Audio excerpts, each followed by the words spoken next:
Bismillahirrahmanirrahim. Assalamualaikum warahmatullahi wabarakatuh. Bismillahirrahmanirrahim. Wassalatu wassalamu ala rasulillah ma ba'du. Baiklah teman-teman mahasiswa dan mahasiswi sekalian, alhamdulillah pada kesempatan kali ini kita bisa melanjutkan materi-materi perkuliahan kita dengan penjelasan-penjelasan dari praktik-praktik dan tugas-tugas yang pernah kita laksanakan, mulai dari tugas dan materi 1 sampai tugas materi 6 ya. Jadi pada video sebelumnya saya menjelaskan tentang perbedaan antara analisis product movement dengan Summersby, di mana kedua teknik analisis ini merupakan beberapa atau dua teknik analisis pada penelitian korelasional ya. Dan untuk kali ini kita akan membahas tentang dua teknik analisis yang mirip juga. Yang sebelumnya itu product movement sama Summersby, sama-sama korelasional, mirip, cuman perbedaannya terletak pada jenis data ya. Kalau jenis datanya itu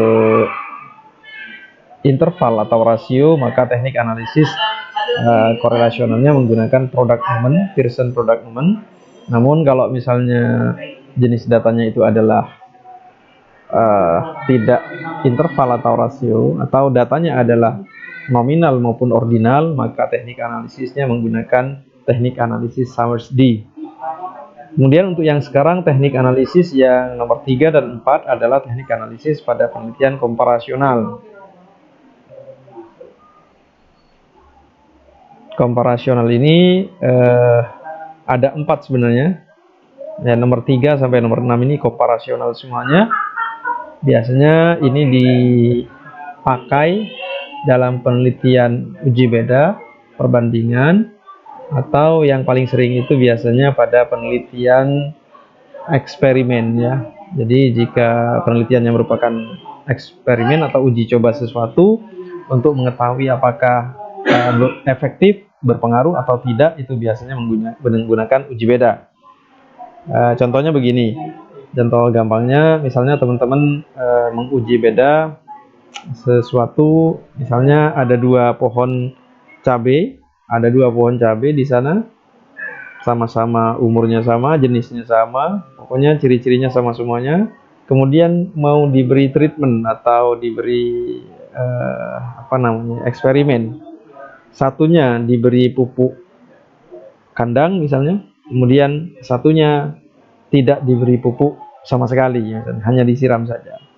Jadi kedua kedua pohon cabai ini jadi akan ingin diketahui apakah ada perbedaan atau tidak ya, efektif atau tidak pemberian pupuk kandang itu terhadap perkembangan dari pohon cabai tersebut di antara keduanya itu. Jadi satunya itu diberi pupuk kandang, satunya tidak diberi apa-apa, hanya diberi disiram saja. Satunya disiram saja, satunya disiram dan diberi pupuk kandang. Terus setelah beberapa waktu 2 atau 3 minggu, 1 bulan, 2 bulan, 3 bulan, dilihat nanti perkembangannya. Bandingkan ya, uji beda nanti. Apakah yang hanya disiram itu lebih bagus perkembangannya ketimbang yang dikasih pupuk kandang atau tidak, atau yang dikasih pupuk kandang itu jauh lebih bagus perkembangannya ketimbang yang hanya disiram saja. Kalau misalnya nanti yang diberi pupuk kandang itu lebih bagus, maka bisa dikatakan bahwa pengaruh pupuk kandang itu bisa meningkatkan perkembangan pohon cabai seperti itu. Itu yang diberi treatment, yang diberi eksperimen. Sedangkan yang diberi air itu merupakan pembanding saja. Nah, jadi teknik analisisnya menggunakan beberapa teknik analisis nomor 3 sampai nomor 6 ini. Cuman ada perbedaannya nanti di pemakaiannya. Baik, yang pertama t-test ya. T-test untuk pair sampel berpasangan. Jadi sampel berpasangan ini merupakan sampel yang datanya dari satu sampel sebenarnya. Contohnya biasanya dipakai pada penelitian pretest dan posttest. Kalau ada pretestnya, ada posttestnya. Jadi misalnya ingin mengetahui semangatnya siswa si A misalnya ya, satu anak misalnya, si A sebelum dikasih model pembelajaran baru, ini dikasih pretest, dikasih angket misalnya, ternyata semangatnya sekian persen misalnya. Setelah itu si A ini diberi metode baru yang merupakan eksperimennya. Setelah itu beberapa hari kemudian dikasih angket yang sama untuk mengetahui semangat belajarnya. Nah, nanti dianalisis antara si A sebelum dikasih nilainya si A sebelum dikasih treatment dengan nilainya si A setelah dikasih treatment, seperti itu. Nah, itu namanya sampel berpasangan. Jadi yang dibandingkan itu nilainya si A itu sebelum dikasih treatment dengan nilainya si A setelah dikasih treatment. Pretest dan posttest namanya. Nah, ini disebut dengan sampel berpasangan.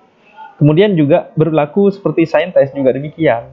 Nah, lantas apa perbandingannya atau perbedaannya antara t-test per sampel berpasangan ini dengan sign test? Perbedaannya terletak lagi-lagi pada jenis datanya. Jadi pada materi atau mata kuliah metodologi penelitian kuantitatif, nah itu ada langkah-langkahnya di sini.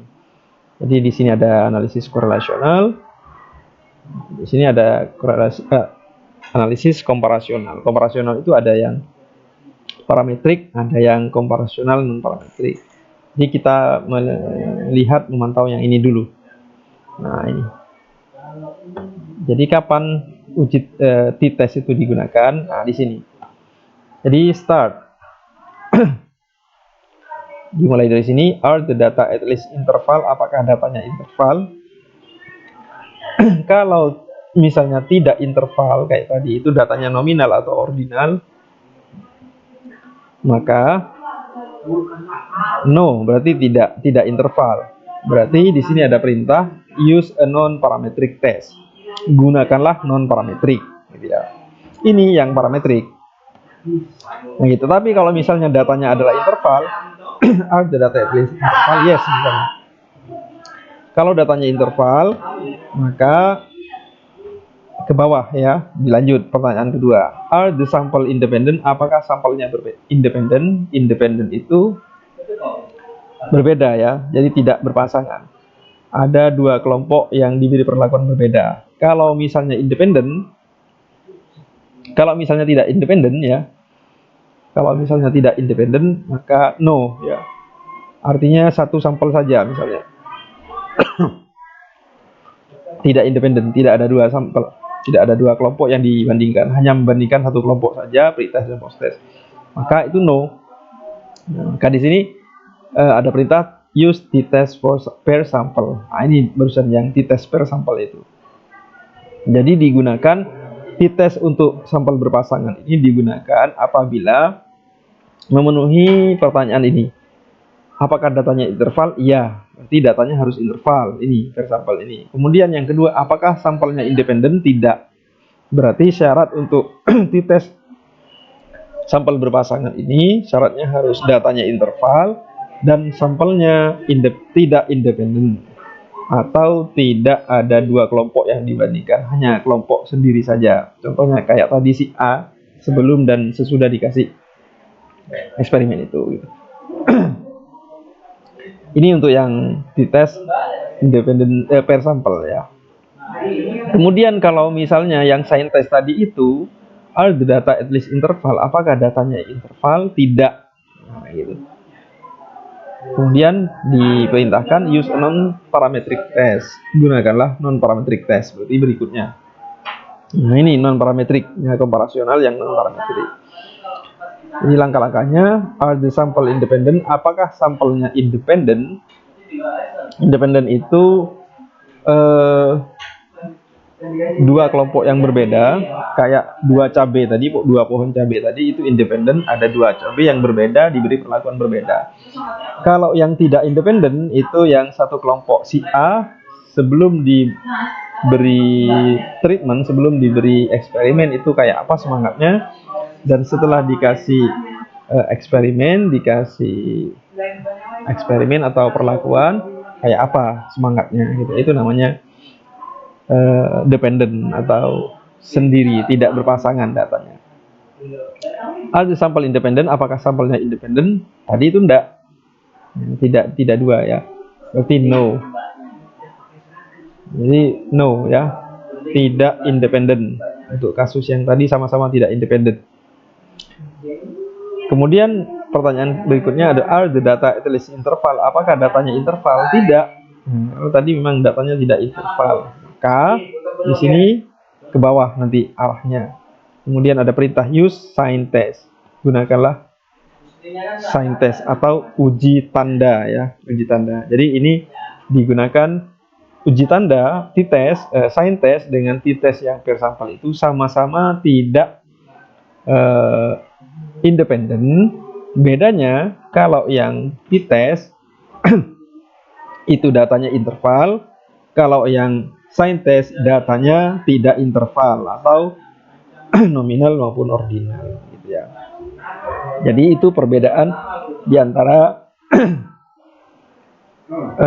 t-test per sampel berpasangan ini atau sign test ini. Jadi bedanya adalah kalau yang t-test per sampel berpasangan, jenis datanya ini merupakan data interval,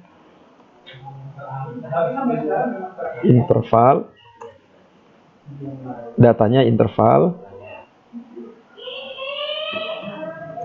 Nah, kalau yang sign test ini adalah datanya nominal atau ordinal. Nah, gitu. Ini data interval atau rasio. Seperti apa data interval, rasio, nominal, ordinal itu? Ya, penjelasan ini ada pada mata kuliah metodologi penelitian kuantitatif. Ya, gitu ya.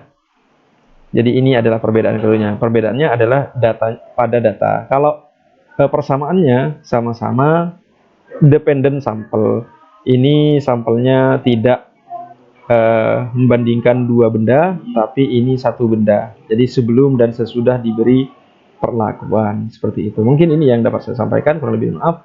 Wassalamualaikum warahmatullahi wabarakatuh.